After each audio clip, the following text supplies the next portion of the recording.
Welcome, everyone, to episode 104 of the Indie Reds podcast. I'm your host, Joe Dilling. With me tonight are the residents of the Den of Hedonism, Michael Nead and Gabe Smith. Welcome, gentlemen. Joe, how are you this fine evening? We just got back from first U9 soccer practice of the year, and my son put in extra work, so I'm feeling kind of proud. So stayed a little late. There we go. Well, so, nice. Yeah, excellent. Nice. All right. Just put on my rather appropriate smoking jacket here in the Den of Hedonism. And I love how I went Den of Hedonism and then called you gentlemen, because those two really, Oh no, they go hand in hand. Oh yeah, gentlemen occupy dens of hedonism. There you go. So if this is your first time listening to us, sorry, we Gabe and Michael live together, and so we just joke that it's a Den of Hedonism, and hey, if it is your first time listening, thanks for checking us out. We really appreciate it. Don't turn off yet. We are going to talk about Liverpool here in a minute. Don't always make Joe explain his jokes. Yep, so exactly. That will not keep happening. I'm trying to limit our inside jokes, so that's why I feel like I need to explain them sometimes. All right, so on this episode, we're going to talk about Sheffield United, talk about FA Cup, Derby, and look ahead a little bit. We might even mention some transfer gossip that was going around. It's going to become thick and heavy. What was that, Gabe? Okay, so let's just go ahead and jump right in tonight. So Sheffield United, it was the first day back for some at work, but for the rest of us, a 3 p.m. kickoff local time in the U.S. helped some of people duck out a bit early. It was a packed house at our regular Union Jack pub in beautiful Broad Ripple, and it looked that way for other supporters clubs as well. The Reds welcomed a rather surprising Sheffield United team. They were newly promoted, and they're sitting in 8th place. That was 2 points behind Manchester United. When we played them earlier in the season, it was a hard-fought 1-0 win for the Reds at Bramall Lane.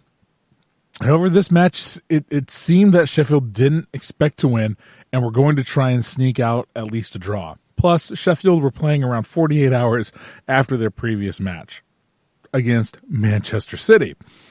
So we spoke last pod about the Reds looking exhausted. Guys, when the team came out, did they look tired to you? And we'll start with you, Gabe. Well, I mean, I thought, it was par for the course, really, in terms of where everybody was at, after a long and enduring December going into the January month. I mean, it's a fixture congestion. So, it's where I think really, the teams and the managers that are best equipped for that situation, whether it be from the depth or the manager with the tactics, just trying to get the most, that little bit extra out of a depleted core. I wouldn't say, all that said, I wouldn't say that, especially with the Sheffield United match, with pretty much our normal starting 11. Obviously, you had the whole entire Keita situation in there, so a late substitution on for Milner. I mean, everyone. I mean, they came out. Out of the gates, and Liverpool was doing really well. They had, a lot of chances. You could tell Liverpool was eager for it. But that said, again, there's complete understanding here that we're not going to be this, fluid poetry in motion, on Boxing Day, following or a situation to where, not Boxing Day, but January 2nd, we have. All these players that played then so many games, over the past month. So I definitely looked better than Sheffield. Sheffield definitely looked quite tired. I mean, you have a manager who's pretty much having to play his same first 11 week in, week out. So that right there, I think was the biggest thing in terms of, a little bit of issues from Sheffield, just not matching the intensity of Liverpool in that early portion of the match. Yeah, I think I was going that the the Wolves match, we looked dead and just flat at times. Yes, and I think it was a lot better. Yeah. Personally, I think it was a lot better this match. I think there was a lot more energy out there on the pitch from Liverpool, and I mean it proved because in the fourth minute, Virgil plays that ball we've been seeing so many times now over the top, whether it's to Trent or whether it's to Robbo or whether it's straight up to Salah or Mane. And this time it's to Robbo, and Robbo feeds it right in across to Salah, who plays it. Excuse me. Robbo's defender gets tangled up in his feet, which helps a bit, but he plays a great ball into Salah, and it's 1-0 to Liverpool. Liverpool continue to batter the Blades, but good defending and good saves from their Henderson on loan for Manchester United keeps it close at 1-0 at half. So before I go on, this is the second time we've seen Henderson in goal for Sheffield. Michael, were you kind of impressed with him? Oh, Henderson was their man of the match, bar none. I mean, were it not for his acrobatics, Gabe and I were just sitting here watching the replay a little bit ago, and we both were saying that, this game could have very easily ended up 6-0, 6-1.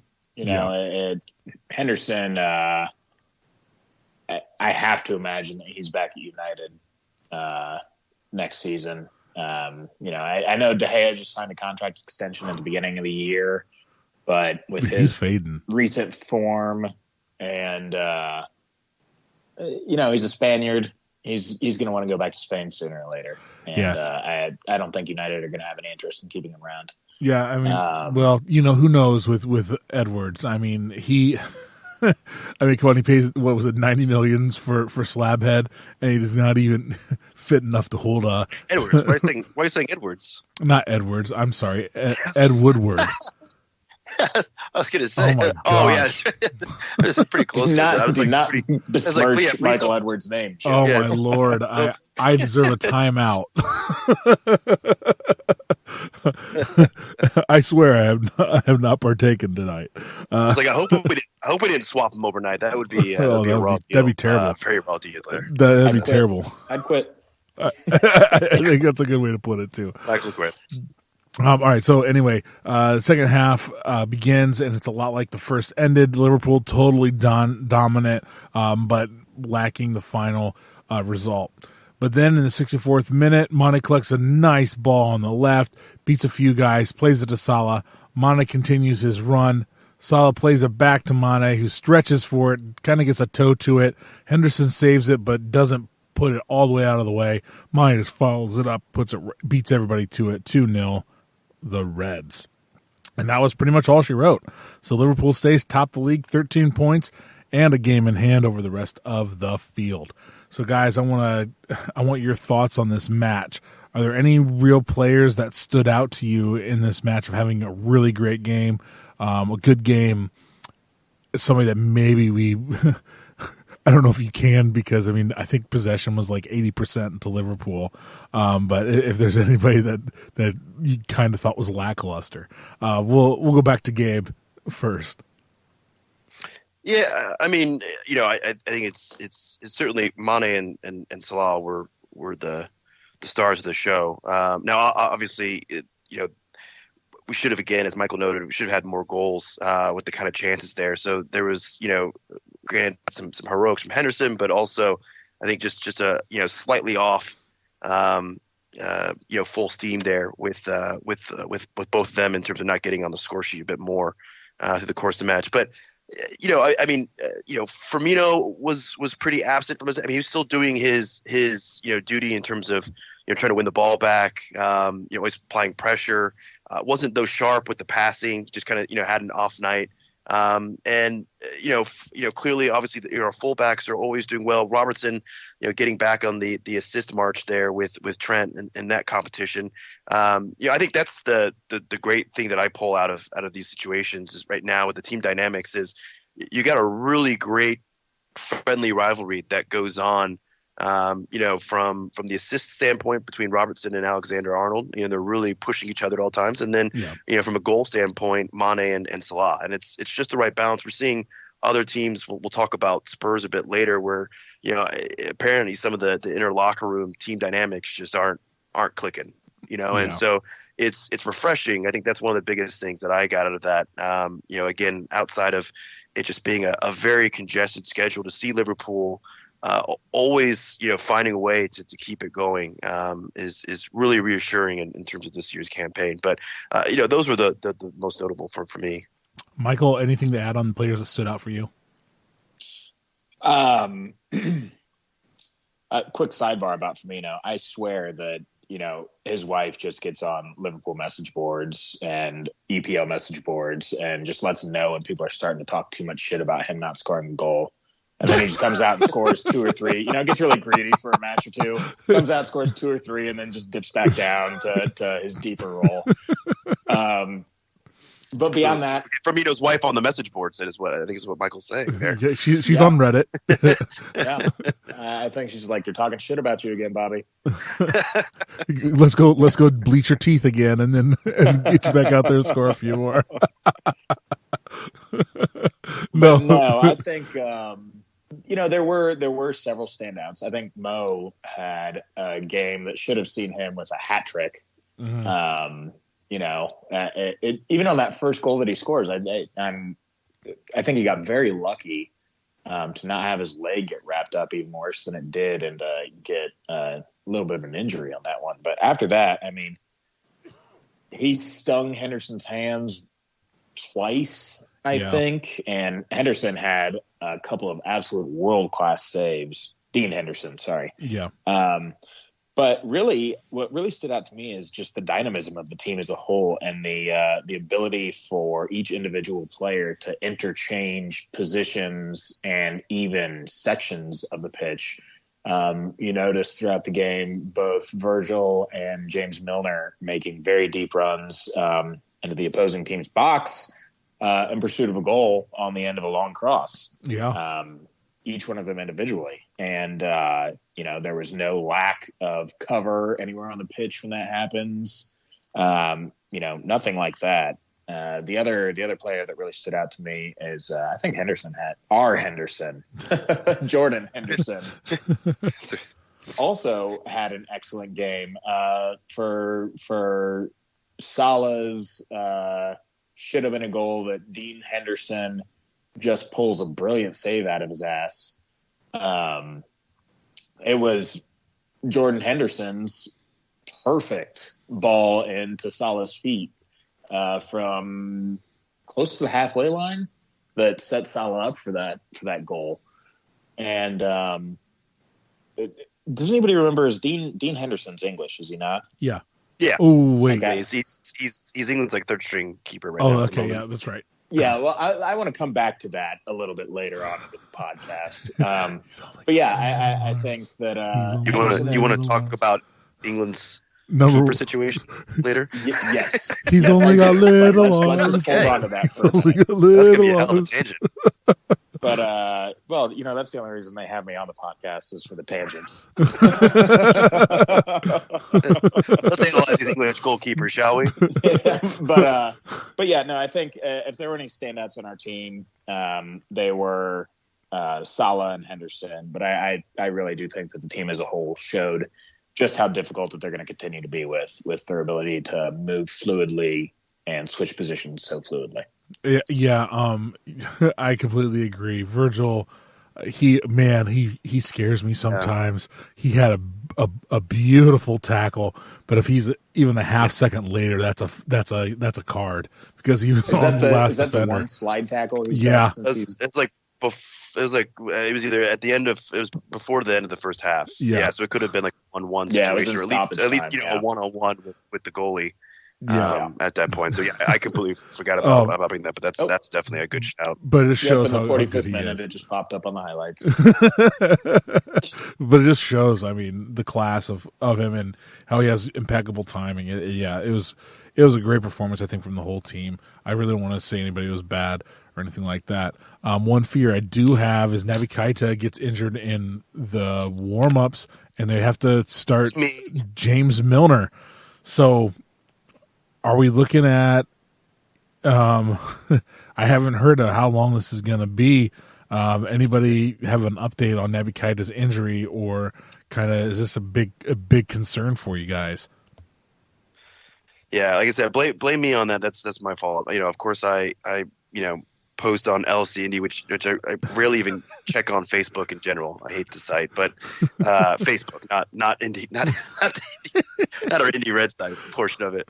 But how let the Keita revolution continue, and of course, I get to Union Jacks and I'm not even aware because I'm just kind of like running into it and sit next to Bobek and I'm like, where the hell is Keita? And he's like, oh yeah, I didn't hear you got scratched, from an injury there. So of course I let my foot get in my mouth as it always does and send out bad juju into the atmosphere. But no, I think the Liverpool again, there's just these little approaches that seem to be quite different these days than 3 to 4 years ago. And I don't think you can ever really fully trust a medical report that kind of comes out. I don't think they're really too detailed, first of all, in terms of what's kind of going on. I mean, Matip might. I have no idea where Matip is at this point. I mean, he's just kind of. There's really no updates, on how the knee's progressing. I just they keep it pretty close to the chest, and I think from the standpoint that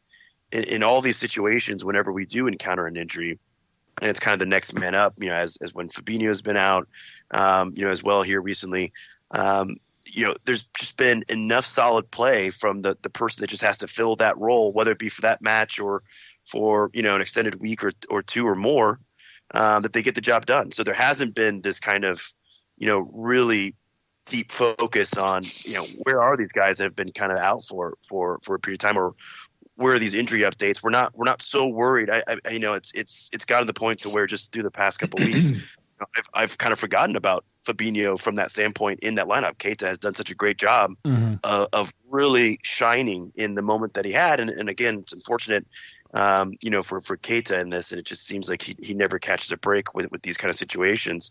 But it's going to be the next man up. And even if it's not a new guy on the field, if it's someone like Milner coming in, we know he can kind of fill that role for that period of time. So unfortunate, but we'll carry on.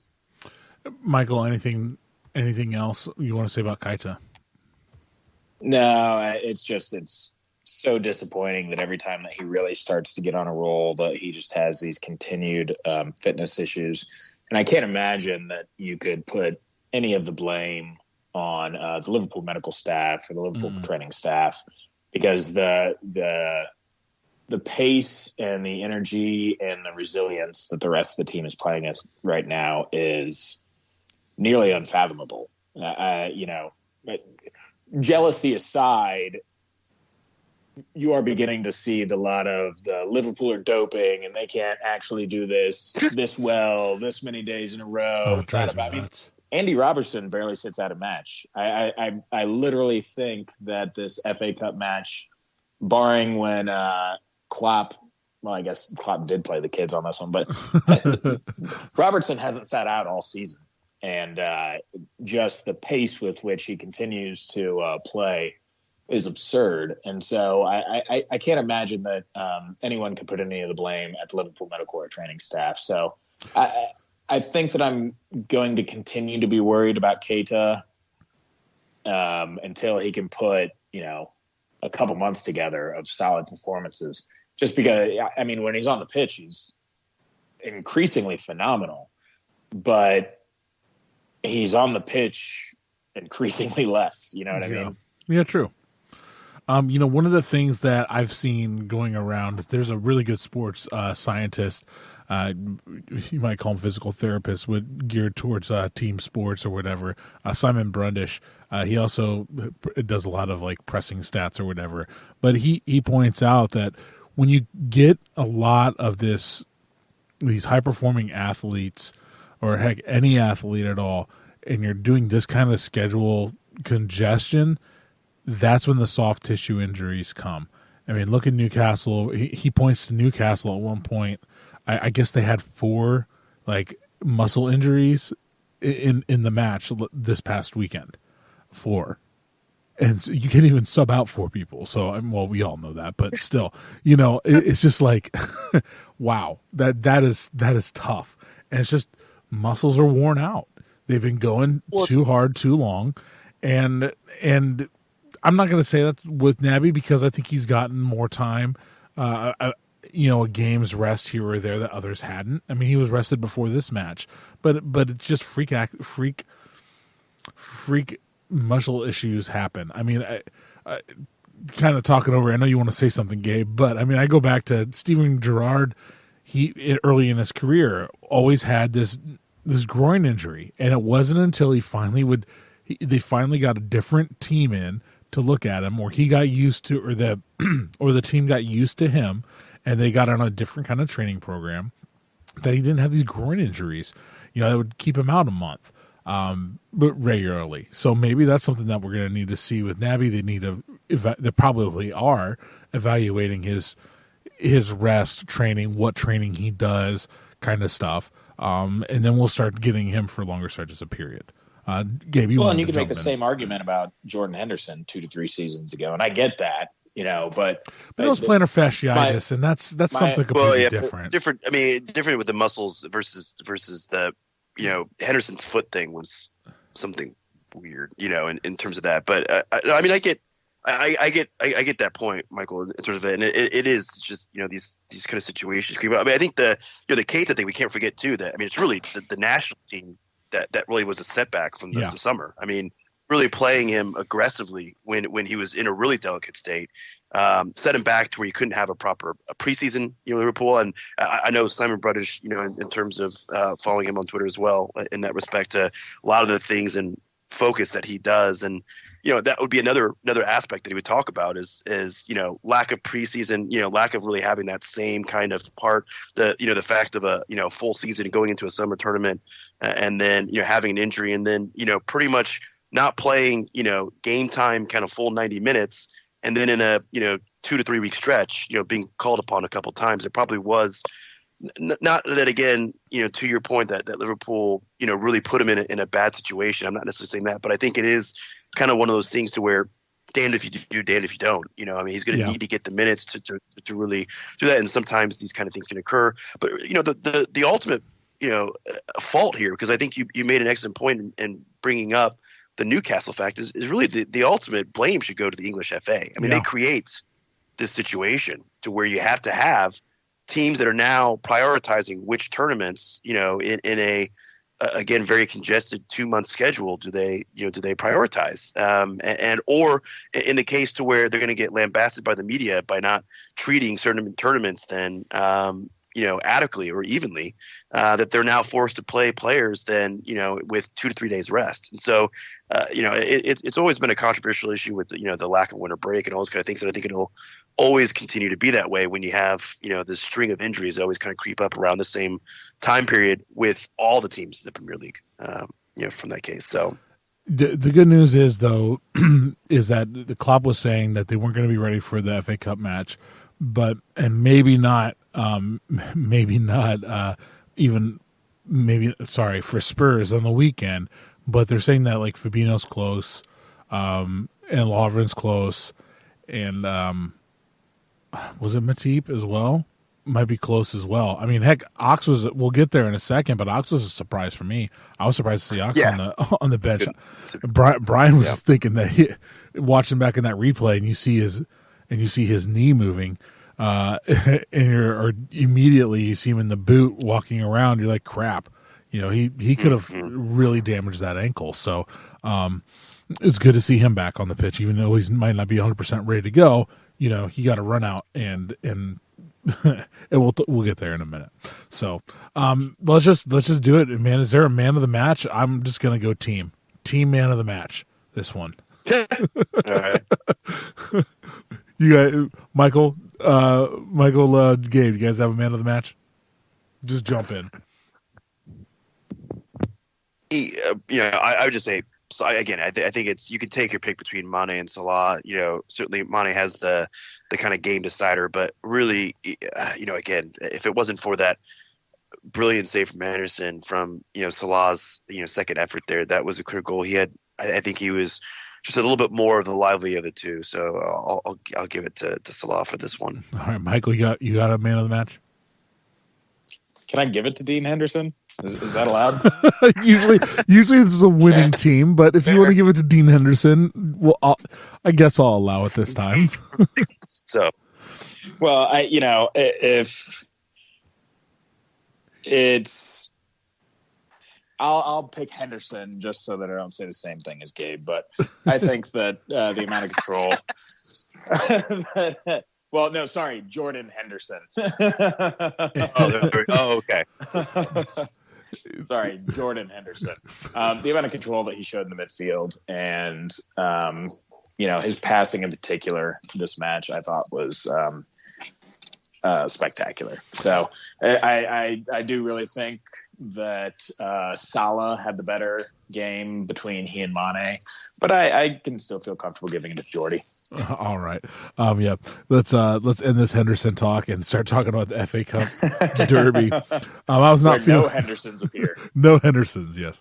But some T-Rex arms. Okay, so I was not feeling very optimistic about this match before the match. I was actually talking with my oldest because he just got his brand new Alisson Becker jersey. I was telling him, Becker's not going to play today.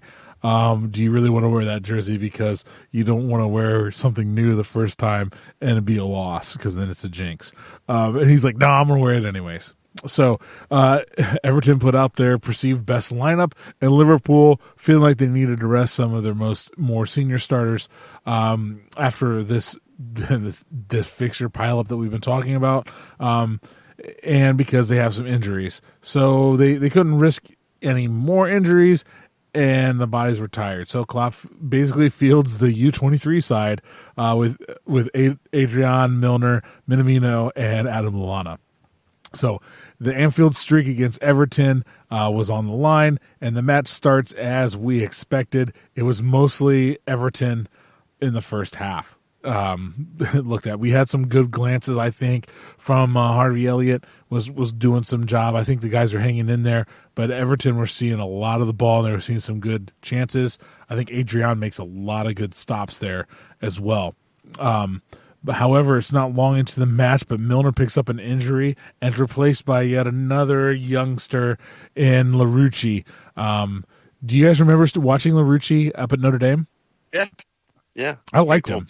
I mean, with the dreads there, it always stood out. That was when you're kind of looking on it and you're actually seeing people live, like it's always like, all right, and obviously, for the practice, it was a decent view, but in other situations, I'm like, all right, I'm trying to pick out based on numbers and all that stuff, and people jump around numbers for preseason at times too, kind of thing.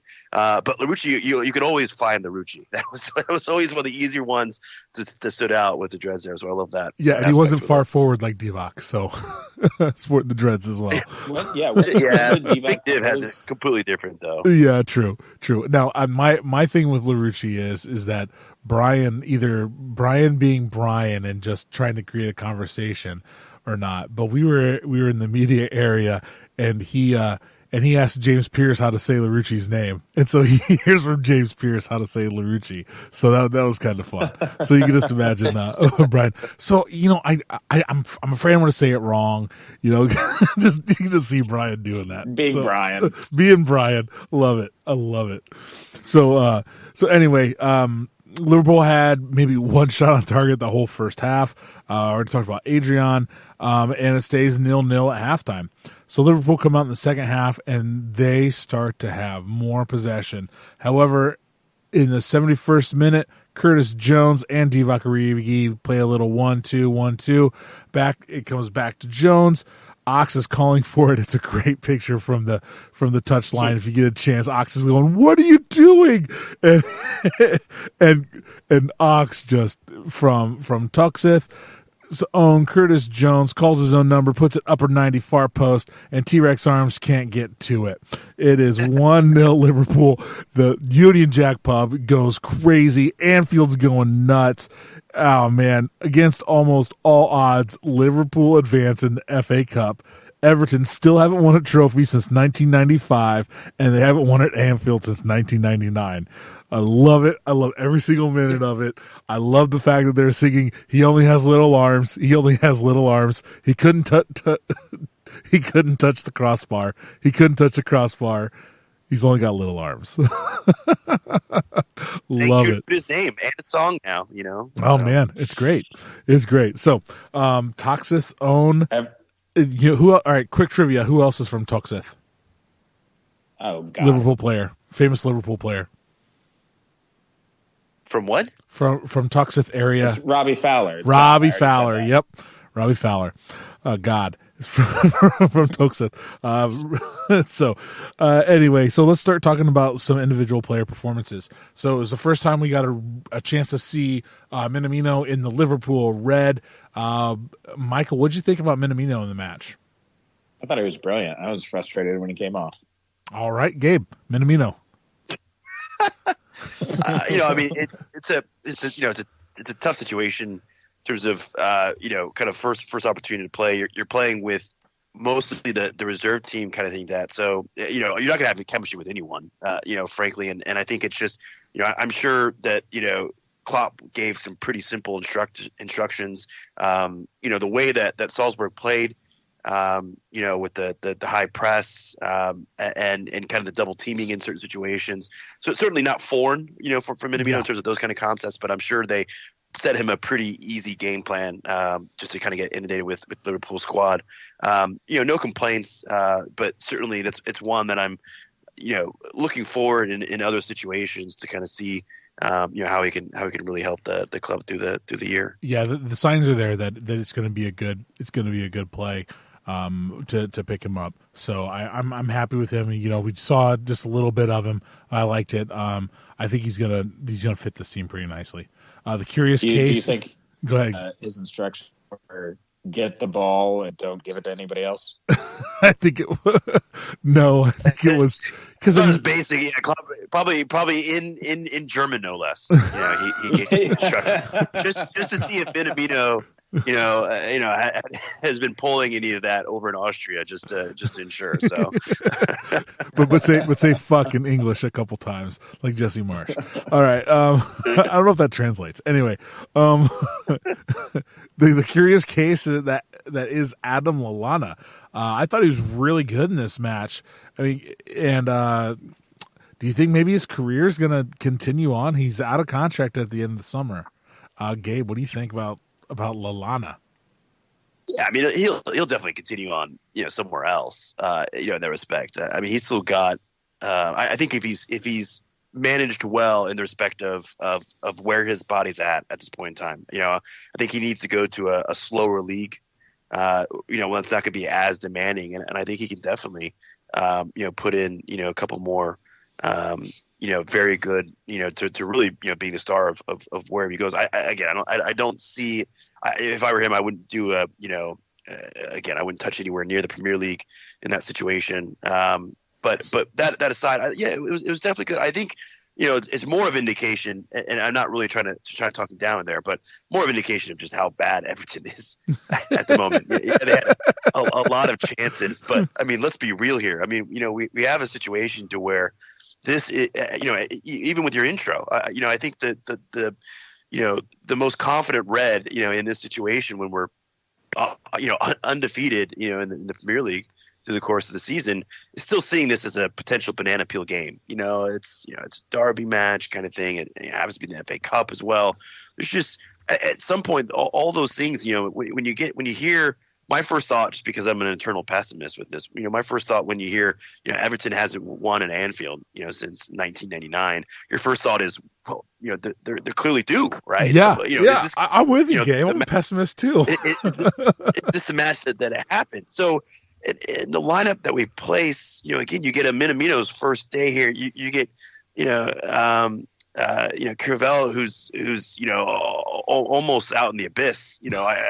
For times that you kind of forget about, some of the people who've made an appearance, a couple seasons ago when they were, then the youth player that might kind of come through, and a back line to where honestly one of my biggest fears was just seeing Gomez have to play. We're talking about all these injuries, and I want to keep putting that again in the atmosphere, but the having Gomez, play 2 games in the span of about 4 days there, or 3 days, also had me worried. So there's a lot of elements to where we really should have, probably fallen on our face with kind of what happened. But we just keep chugging along, and again, I I love so much that it was against Everton, because there's no better club to see fail and fail so miserably than see it be Everton. maybe United, but Everton. It's a close race between those two. So I'm looking for the tweet right now, but Paul Machin had a great one. It said, all right, here it is. We're starting Pedro Chiravella in the Merseyside Derby. Basically, Everton have to fold if we win this, and then we win it. And he tweets Fahad Mashiri, the owner of Everton Football Club. I mean, seriously. I mean, I'm going to skip ahead. I thought Chiravella was good. I mean, he had a few things. Don't get me wrong. I'm not ready to bring him in and have him play a first team match all the time. But I think he might have a career championship side coming up. He's 23, so I don't know if he's going to be sticking around much longer. But I thought he had a good match. Michael, tell me why I'm wrong. I know it's the Brian thing. But I think he had a mediocre to poor first half, and I think he had a very good second half. I think he tightened up, quit giving the ball away so much. I can't say that you're wrong. I too had completely forgotten Chiravella hadn't, left the club about 4 years ago. No, I do think you're right, and I agree with Gabe that perhaps Lallana should move to a slower league. So I'm 15% confident that Lallana, Chiravella, and David De Gea will all be playing for Valencia next year. Valencia. Wow, these are just bold predictions here. I love it. I was already shocked. That's why we bring Michael on the pod. Bold prediction, Michael. He's on fire. All right. We mentioned. I am. All right. A little bit, but no, I do agree with you, Joe. Chiravella had a brilliant game. Yeah. Speaking of, we already mentioned him, but Larouci. Not expected to start, comes in. He's been battling injury. That's why we didn't see him much of him. He got rocked in preseason, as I recall. I think there was a bad foul. It was the last game. It was who's the side that we are now never again going to play a preseason match again? It was a Spanish side that probably David De Gea is going to be going to. Yeah. So it was Sevilla. I think it was Sevilla. Sevilla. I think that's right.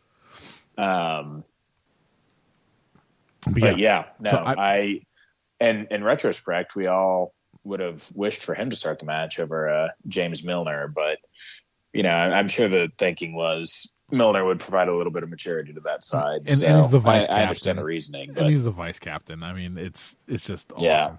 He had to start that match.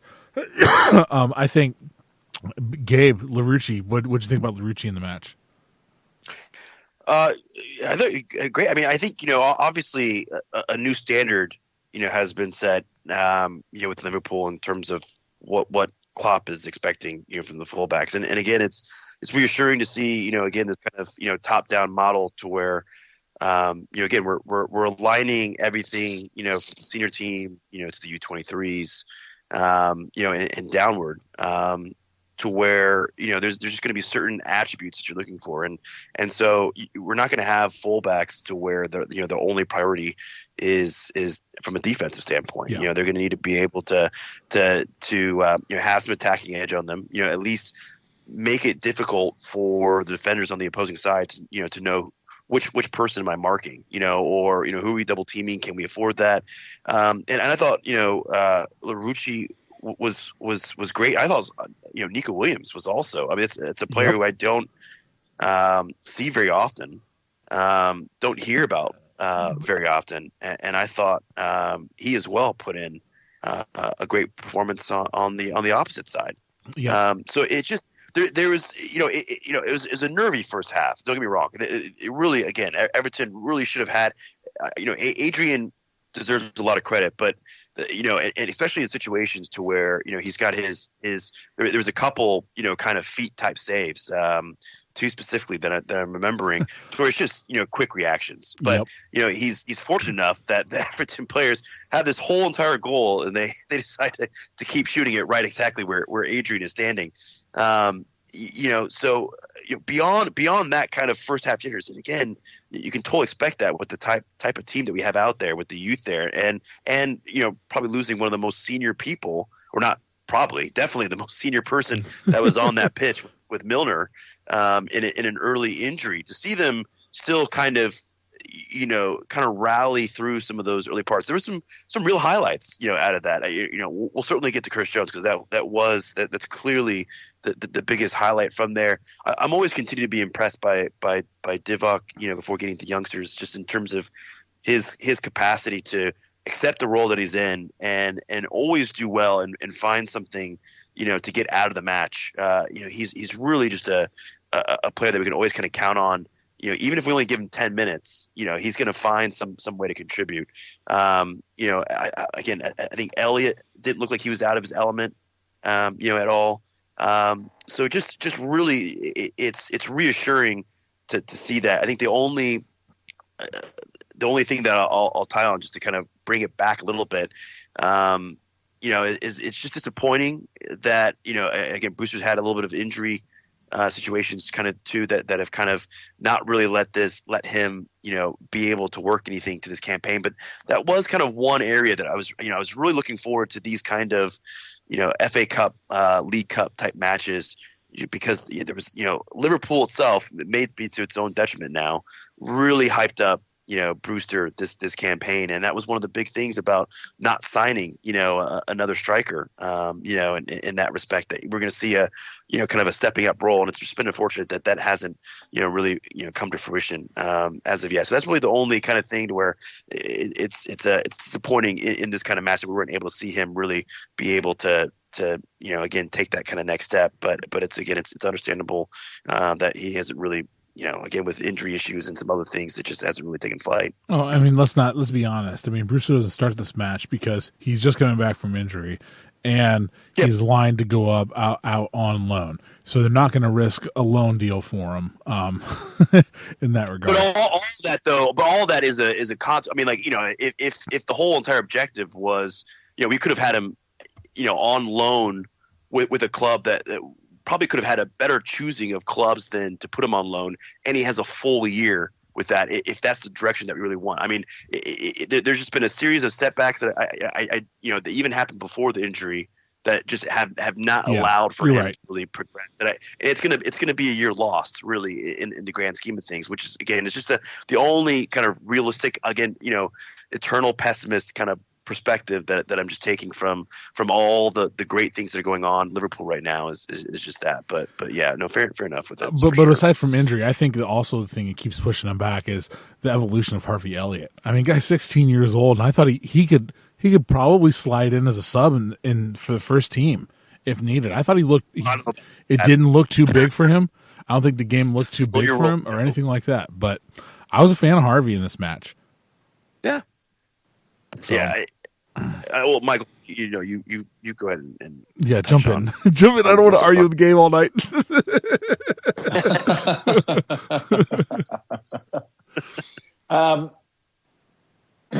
No, I'll tell you one thing for sure. Harvey Elliott is he's fucking quick. Yeah. I think it's the haircut. He basically has lightning bolts in his hair, so. Yeah, it's all that extra aerodynamic efficiency he's gained with all those little razor detailing into his haircut. No, I think he looks especially good going forward. His passing is unbelievable. Has he not played in a Premier League game for us yet? I feel like I remember him coming on like super. Yeah, he came on Sheffield. Yeah. Okay, is that the first one? I don't think so. Ago, and it may have been a cup. It was League Cup. It was the other. If I'm not mistaken, but yeah, I'm going based on memory, and that's not always a great thing for me to go on. But fair. Yeah. And no, but I don't think he's ever looked out of his depth once in a game that he's played for Liverpool. I remember being impressed by him when we played him last. Did he play the game at Anfield or at Craven Cottage last year, or part of it? I think it was the Craven, but again, you're that's going back, and I wasn't looking for him then. Yeah, he impressed me in whatever game that was.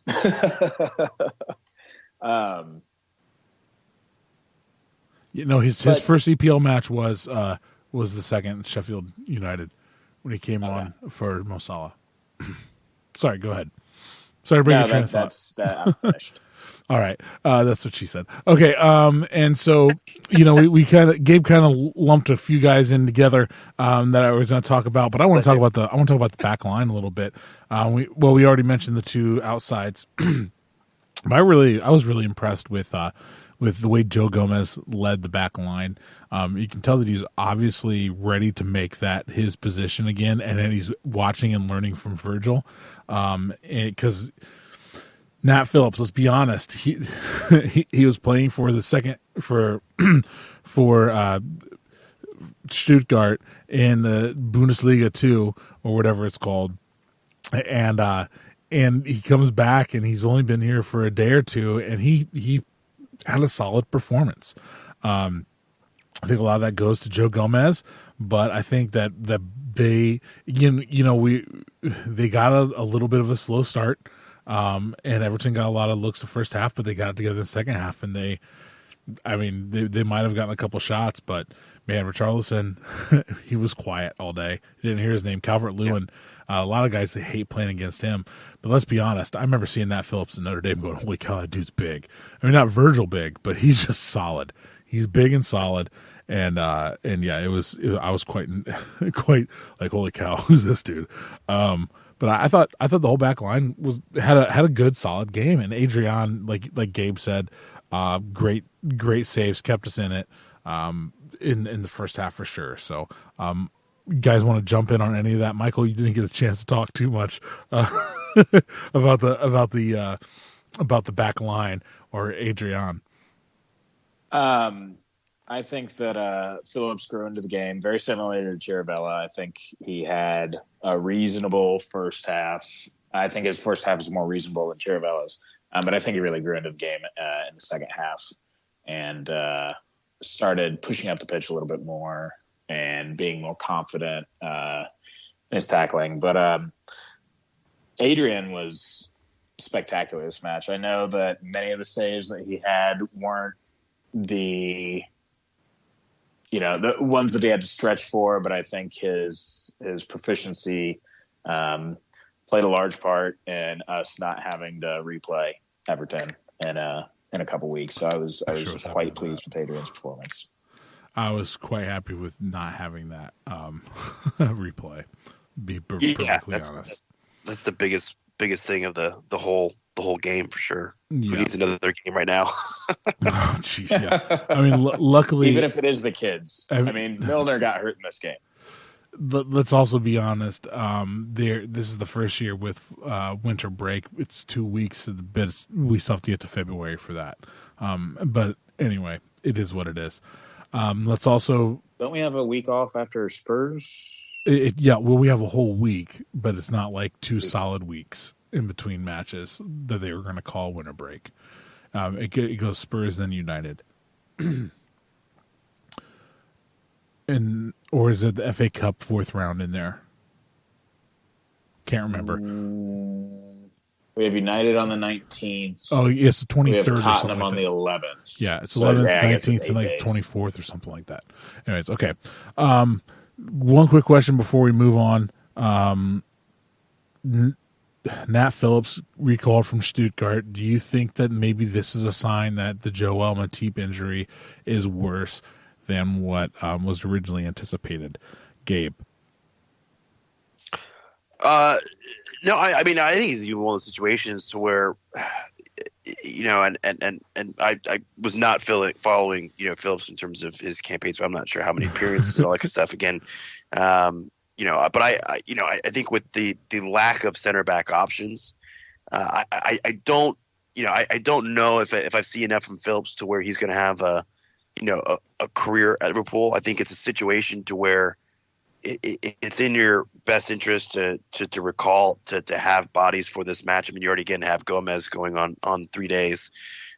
You want to rest Virgil. He's probably not going to miss much of anything for the rest of the season. That it just made sense to kind of do it, even if it stunts again the fact that you can get a little bit more game time elsewhere than playing, sometimes somewhat meaningless, U23 matches. Who knows? I think the problem is just that the lack of information, which is just the way that Liverpool's kind of doing about it now. As you pointed out with the Ox thing, just kind of coming out of nowhere with it. It could be good and bad when you don't hear anything. It just who knows what the situation is with Matip. I think that if there was some real concern, I think you would see somebody tapped up in a Minamino's type situation to where they could pull someone in. And granted, our recruiting has done a great job in Germany, to where we could probably pull someone, and that's a little bit more first team caliber, ready to go right now. If we were really concerned about more than just the next couple weeks to a month. So who knows? Because we don't hear about any transfer news really until it happens. True. Things that are really actually taking place. I didn't hear a thing about Minamino, and then they're kind of flaunting it out, before the transfer window even happens, which I think just kind of shows how they really saw him filling a spot that they just wanted to make sure that they had secured, for the second half of the season. And the way that we're going about our business, if we don't have it kind of really already in mind, I'm not sure it's going to happen. So again, I just think the fact that we're, maybe not going to do any kind of knee jerk reaction is probably a good sign that there's not worse than expected with Matip, even though he's, again, maybe on an island somewhere drinking a mojito. I don't know. I apologize, I've been sick for the past couple of days, so I know it's getting really bad as we go on, so I apologize. It's all right. My son's been battling the uck as well. So, yeah. Michael, you wanted to say something, man. What do you think? Yeah, Gabe, you're kind of poking around this, but between Phillips arriving and between the closing of the winter transfer window, we play 5 matches. Yeah. And Tottenham is probably the least likely to end up with an injured Liverpool player out of all 5 of those matches. The other 4 are the Everton match we just played, United at home, Wolves away, West Ham away. We could loan Phillips back out on January 31st somewhere, maybe even back to Stuttgart. But in the meantime, at least, we have cover for 4 of the most physical games that we're going to have for the rest of the year. Fair. All right. That's a great point. So yeah, okay. Well, let's move on. So, man of the match, can it go anywhere else but Curtis Jones for that beautiful strike? I mean, I don't know if I can give it to anybody else. I'll take a poke at this. Okay, go for it. Go ahead. Michael, I'm your Huckleberry. That's my favorite lines from a movie ever. But every bit of Jones' goal was absolutely stunning, including the fact how casually he's just pointing at the ground, just lay it up for me, buddy. I got this. Don't worry about it. Pickford had no chance to get to that, but neither would have Allison. I mean, you could have stuck both of them in goal and they still wouldn't have gotten that shot. I really don't think Pickford had a terrible game, all things considered. We didn't have a plethora of shots, but everything he could do, he did proficiently enough. But yeah, I would argue that Adrian had a slightly better game than Jones, and I would argue that you could give Adrian the man of the match. All right, I'll allow it. Gabe, it's fair. This. No, go ahead, Michael. I'll be very quick about this tangent, but this goes to my English keeper,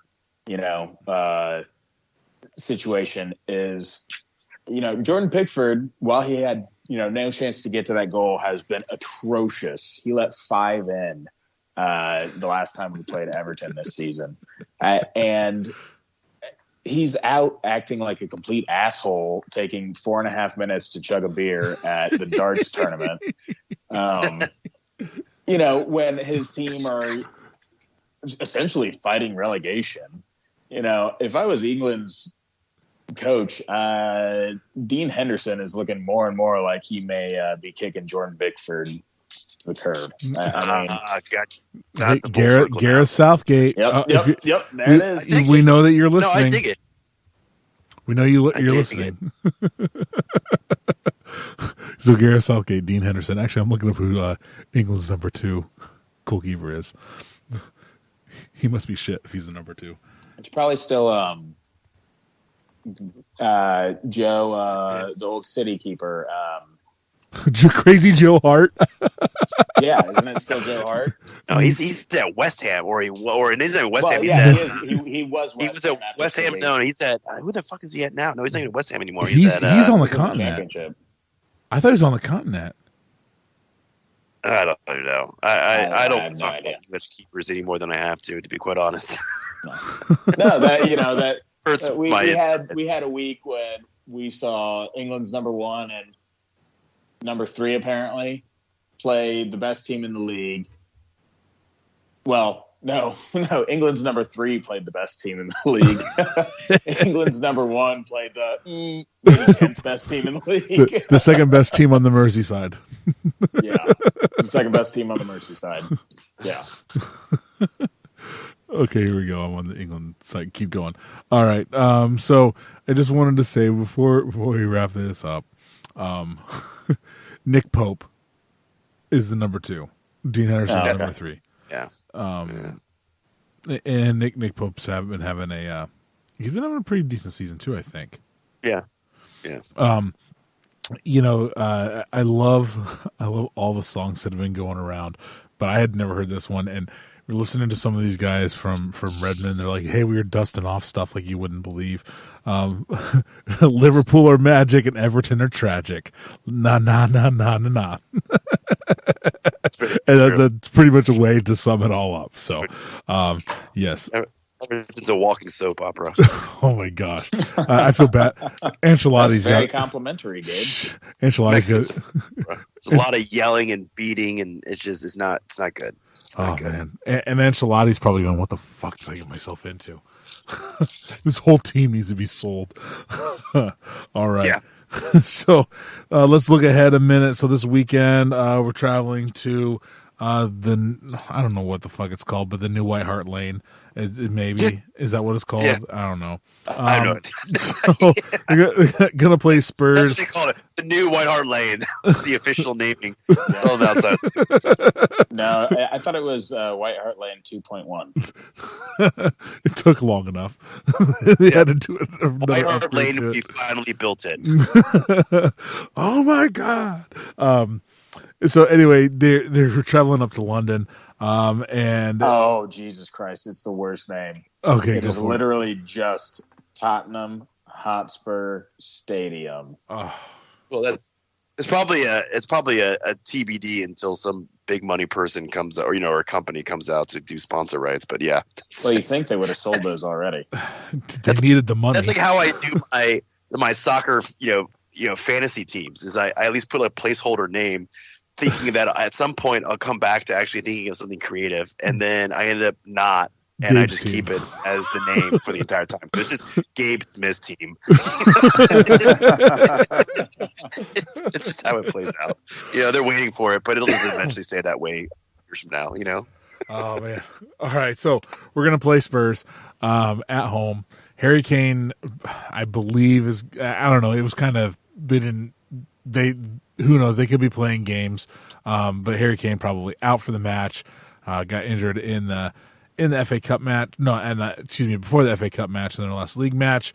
So he's going to be spending some time on the sidelines. But one could argue that Spurs tend to play better without Harry Kane. So it's first time we're seeing Jose Mourinho in this new look. Has been very complimentary of Liverpool as of late too, which makes me really kind of feeling weird. Not in a good way. So Michael, what are you thinking about this Spurs match at Tottenham Hotspur Stadium? I don't even want to watch it. Listen. Jose Mourinho is going to come. He's going to park a bus. He's going to shoot out all the tires and put the brake on, so it cannot be moved. And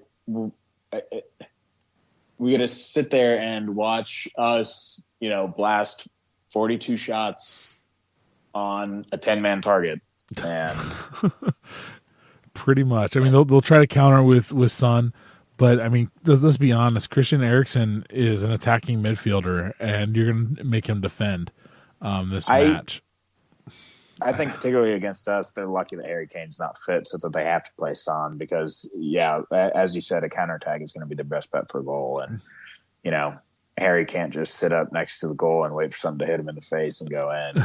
Or dive. When they're counterattacking. So I honestly think Joe Gomez might hit him in the mouth if he dives on him. Or Andy Robertson will come over and tell him to shut the fuck up or something. Andy's got a mouth on him. Andy's got a mouth on him for sure. What was it that Fluminense guy was running his mouth at Sadio all game? Was playing really shitty, and Andy had enough of him too, and goes, "Hold on, Sadio, I'll take care of this." I think he does that several times during that game. I've been meaning to go back and rewatch it, and I haven't yet. Was it Rafina? Something. It began with an R. Yeah, because it was due with the helmet, so it was Rafinha because he was the bane of my existence the entire match. It was, I think every Liverpool fan's most hated person on that team through the portion had that near PK situation that they reversed. But yeah, the Andy bar though was set. If we're really going to go back to when that was set, anybody that steps up to Messi and gives pushes Messi's head to the ground. The flip is just. I mean, I thought it was a little too soon. In the Barca match, I didn't know what was to come. But that. I mean, again, whether it's fully there or not, that's some cojones. That's Messi right there. But and he was going. Look, I don't give a shit who you are. So I am William Wallace. I am William Wallace, and I've got flames shooting out me otters. Freedom. Oh man, yeah. So are we gonna? I mean, are we thinking draw, or are you thinking probably we'll find a way to score a few? So I mean, Mourinho's really got to be feeling right now. I mean, there's the stuff from losing, against his two other Premier League clubs, United when they were in shambles, at that point going into the match, and then Chelsea in a really vindication there for Lampard. It's he's gonna obviously put all of his eggs in the FA Cup basket there, and they do a draw against Middlesbrough. I mean, he's looking for something. So I think, to Michael's point, I don't think that he's really fully parked the bus yet at Spurs that we've seen him, in terms of the modern era Mourinho. But I think he's desperate for something. So he really probably needs a draw this, even if it's at home. He needs some kind of result. So I just think that the way we're playing, we got a little bit of the rest there. There's just a lot of pressure. That locker room for Spurs right now is just not in the right place. Again, I think there's some inner dynamics there. It's obviously beyond Pochettino. Eriksen's gone. I mean, seriously, there's some issues there. I think Liverpool's going to find a way to get the full win. Even I could even see like a 2-0 result. I just think they're really not in a good place right now with Spurs. Eriksen's gone. I don't think he's even listening to contract extension options. Jan Vertonghen just signed a new deal. I guess Josie told him. I was reading up a little bit, and I guess Josie made him feel that he was going to be valuable and is a big part of the team going forward, and that's what Jan wanted to hear. So Vertonghen signed, but yeah, I mean, they're a team in turmoil. They lack identity, and I don't think Josie's found that identity yet, and they might not find it this season. That's kind of where it is. They might need to figure out what they're going to do with Eriksen, and then kind of fill in the places. Are they just going to have Lucas Moura come in and play for Eriksen in the center attacking midfield? They're going to have Son there, and then still go that lone striker. I don't know. I think Josie's still trying to find that identity in that Spurs team, and I think we're going to probably nick a win. I think it's going to be a little bit closer because even when they do park the bus, we struggle at times to break them down. We do, and we'll get a shot. I mean, heck, who knows? Maybe we'll get some world class Trent strike again, or Robbo come flying in back post or something, and just catching Hugo Lloris napping or whatnot. So yeah, we'll see. I think we'll probably pull out a win. Michael, what are you thinking, man? I'm fairly confident that we're going to pull out a win. Just because we seem to continue to do so with so much regularity. I think the goal really could come from anywhere, though, Joe. I think Jose Mourinho is one of the few managers that from the start has really understood how important the fullbacks were to Liverpool's attacking prowess. So I think that, as both of you have mentioned, I think that the talent available and the effort that they look like they're putting into it right now is what's really going to hold them back. But, like I said before, I'm not really looking forward to this game. It's I seem to be saying it's one of the few I'm nervous about more frequently about matches these days. But it is Jose Mourinho, and he's always a pain in the ass. And I just would have loved for him to, stay the fuck away from the league until after we played Tottenham. Yeah. He just is always my wild card. You never know what to expect with him. I mean, or you expect him to park the bus, but you don't know if it's going to work or not. Sure. It's just kind of always a wild card for me. Speaking of wild cards, the next match after that, we've already mentioned Manchester United at Anfield. Manchester United is struggling, but we've talked before about wounded dogs. Is Ollie going to somehow pull a miracle out at Anfield? I'm saying no. It's going to be like a 3-0 Liverpool win, and I don't predict goals.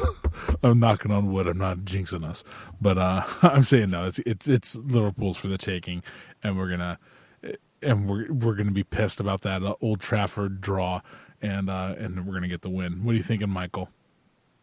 I agree.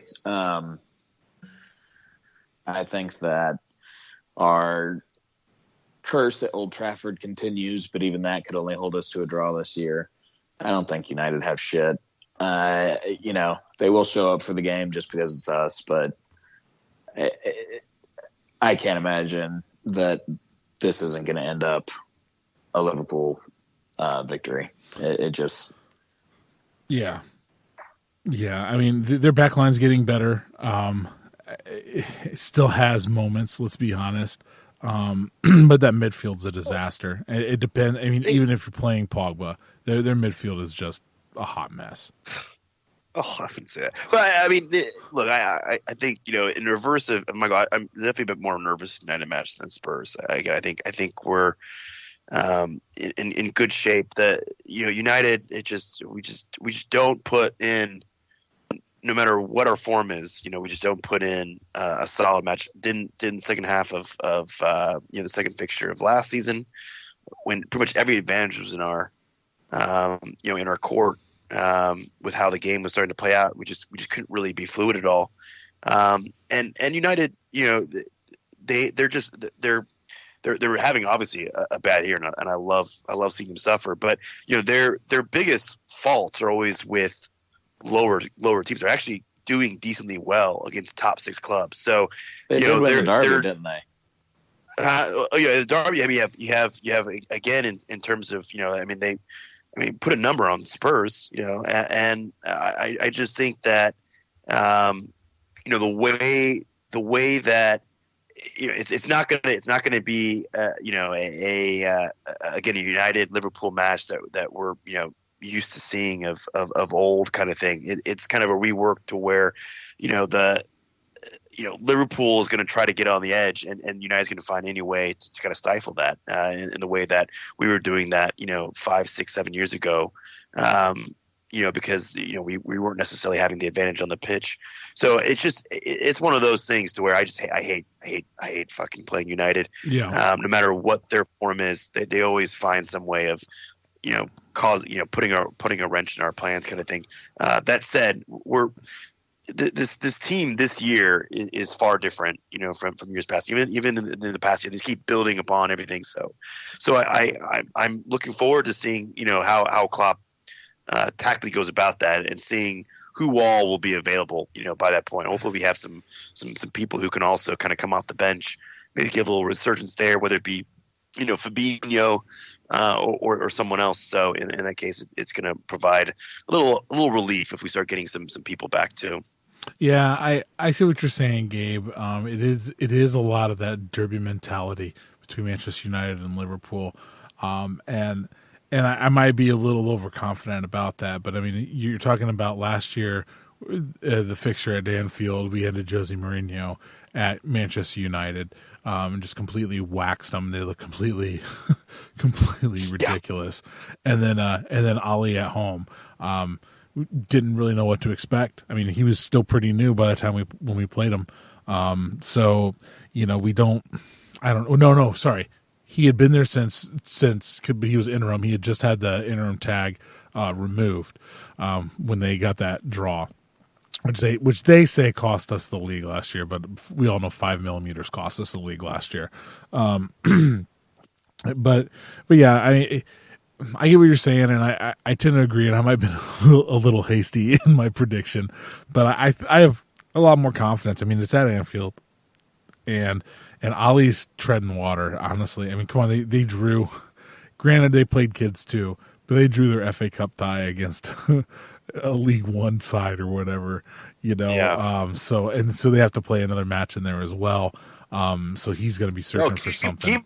Keep him in full season. I'm absolutely shocked that Pochettino was the first one out. And I'll even admit, I mean, Chelsea. I didn't think Chelsea was going to be anywhere near. And Frank doing a pretty good job and playing some youngsters and really taking some chances. I thought between him and Gunner, it's still probably going to be Gunner. But I thought Frank was giving him a run for the money, and nope. It's probably the person that pretty much every other.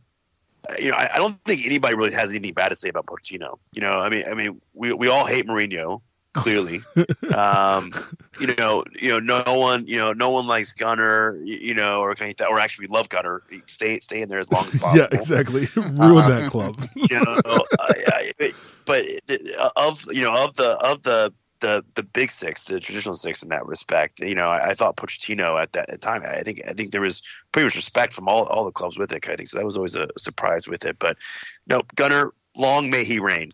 Well, but let's be honest. Don't you worry, Gabe. By next week, I'll be. Oh, I'm worried. This is one of the few I'm still worried about. So my opinion will certainly change before that weekend. So. And who knows? He'll probably have Sir. He'll have Sir in at practice all week, coaching the team. And then he'll give that pregame speech like he did at Old Trafford. So we'll see. Good old Sir Alex Ferguson drawing up the tactics for Ollie because he's inept. All right, so it's exciting times to be a top of the league, game in hand. 13 points clear of Leicester City. I really want to say some stuff, but I don't want to just say it yet. About all that stuff. So I'm not going to. I have all these things in my mind that I really hope happen, and I will be so super happy if they do. And then I'll tell you when they. Hey, I was thinking this. Anyway, so let's start wrapping it up. Plugs, non-plugs. Michael, you want to start off with plugs tonight? Non-plugs. Which one? Both? Yeah, you can give one of each or one. Well, yeah, no, I didn't know if we were alternating or something. Oh, no, we do. That really weird this time.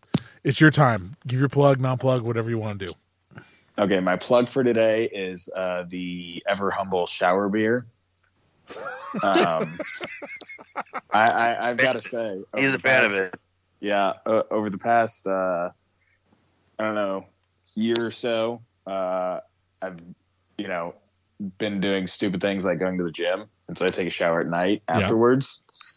And I got to tell you, the shower beer is one of the most sublime inventions of these modern times. And I've got a shelf in my shower specifically for the shower beer. Nice. It's I've got like this 4-shelf thing, and just the top shelf, that's the only thing that's ever on it. I've even printed off these little label maker labels. I've not affixed them yet, but I'm gonna make it official. Nice. Hey, when you own the house, might as well, right? Shower beer has taken off, whereas as Kramer's shower salad, not so much. No, shower salad sounds awful. Dude, come on, you know that episode, right? Where Kramer of Seinfeld, where Kramer, Gabe, bail me out here, man.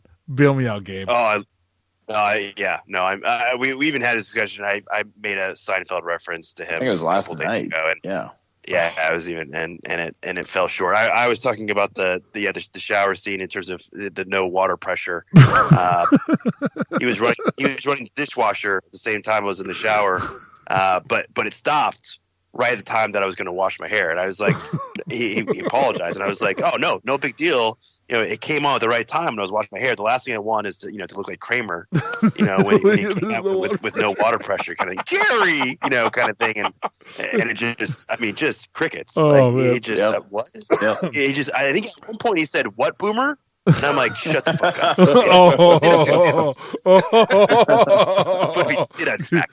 Yeah, Gabe. I think I'm older than Gabe, so shut the fuck up, Michael. Okay, boomer. Actually, I don't even know if I can say that. I don't think I'm technically a millennial.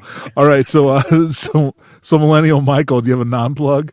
I do have a non-plug. I do, and it is cauliflower rice. Okay, elaborate.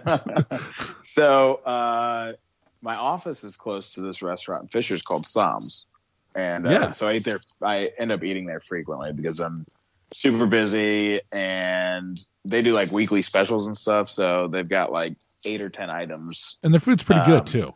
Yeah, the food's good. Yeah, but they rotate that part of the menu every week. So this week, like the healthy option was like chicken and I don't know, some slightly spicy sauce of some sort.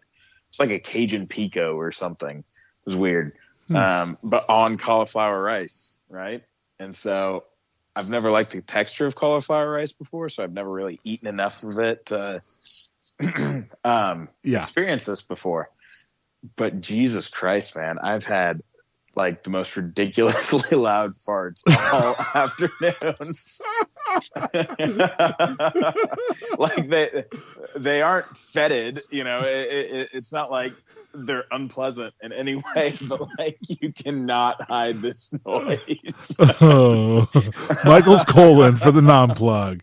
All right, thank you, Michael. Gabe, I don't know how you're gonna win with that one, dude. But plugs, non-plugs, man.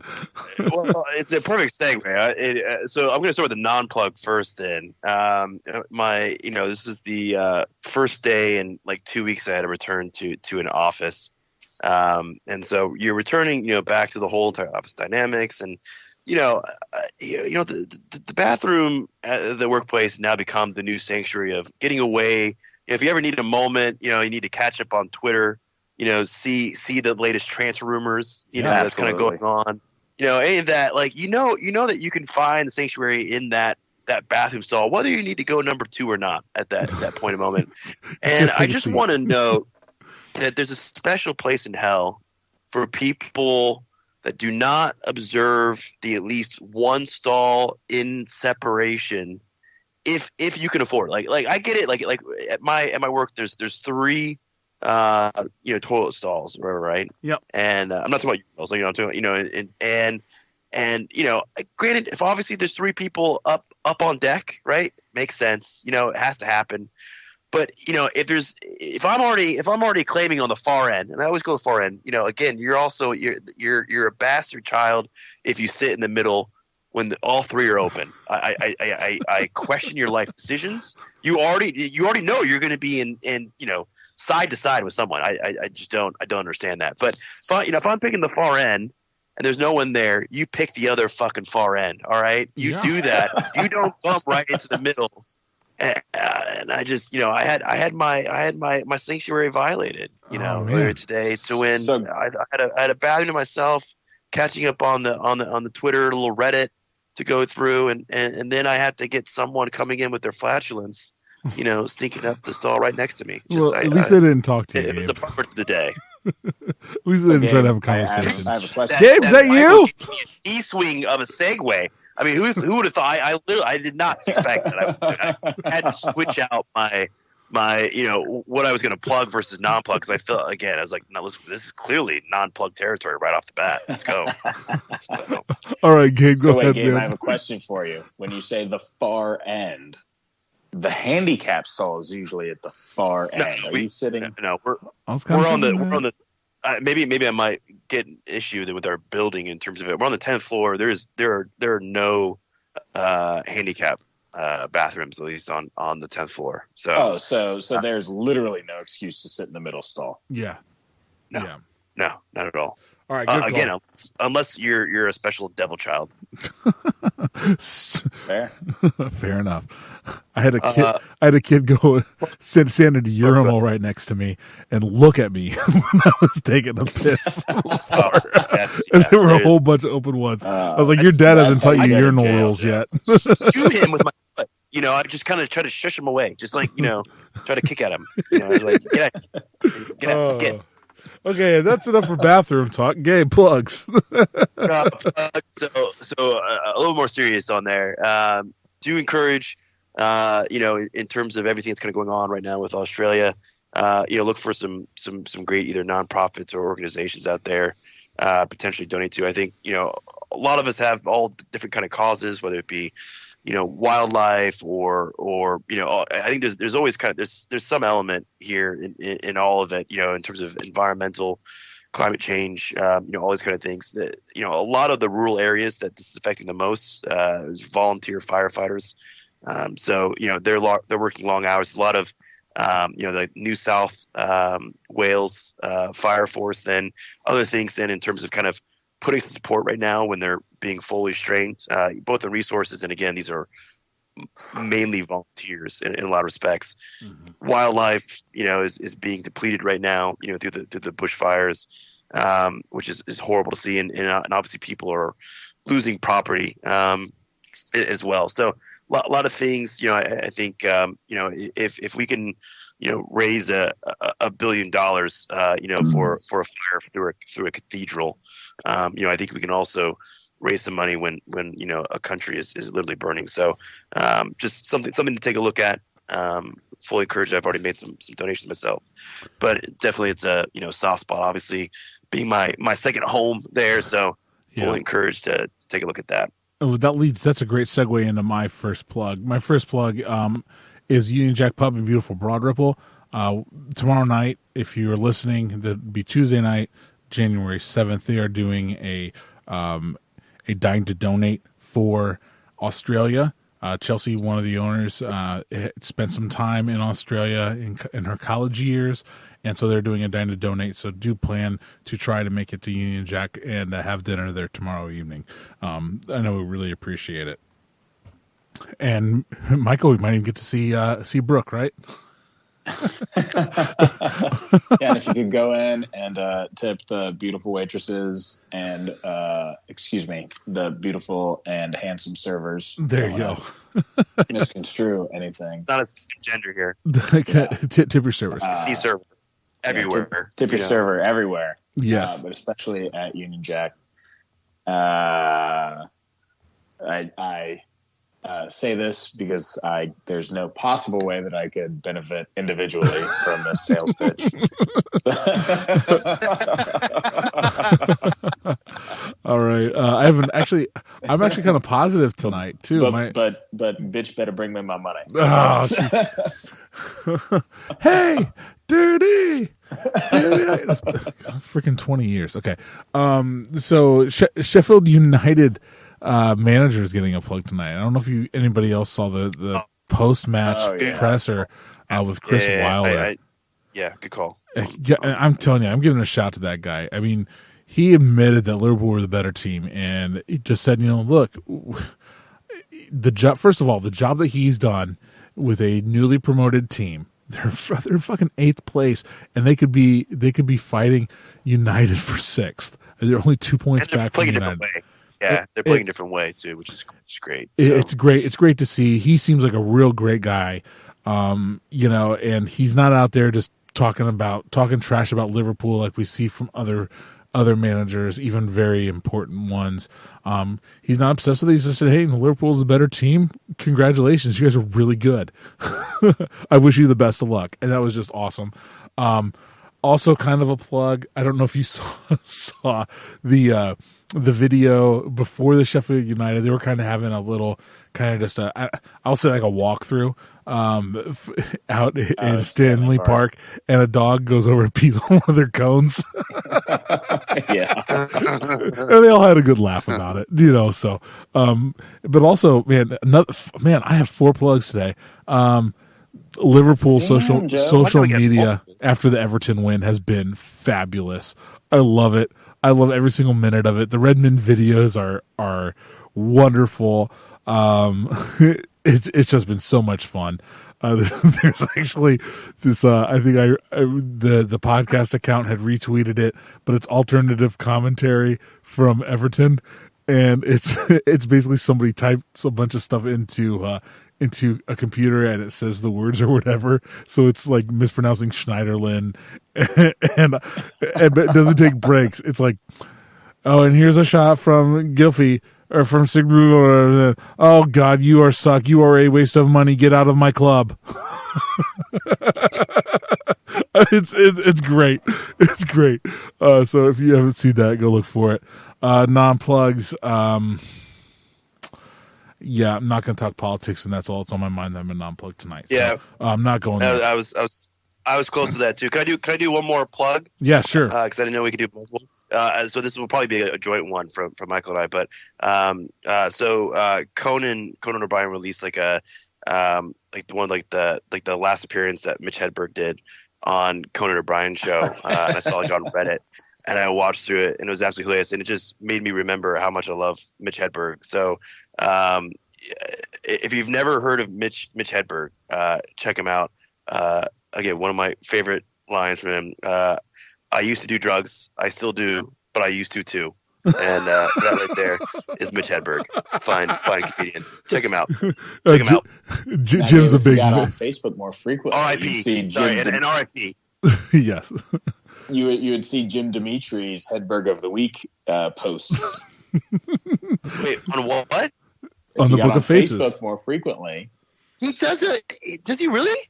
Yeah. He does Hedberg of the Week quotes. I haven't seen him in a couple weeks. Yeah, he's been a little busy. Not really. But... all right, maybe Jim himself is the only person that can be going back on Facebook. I don't want to see.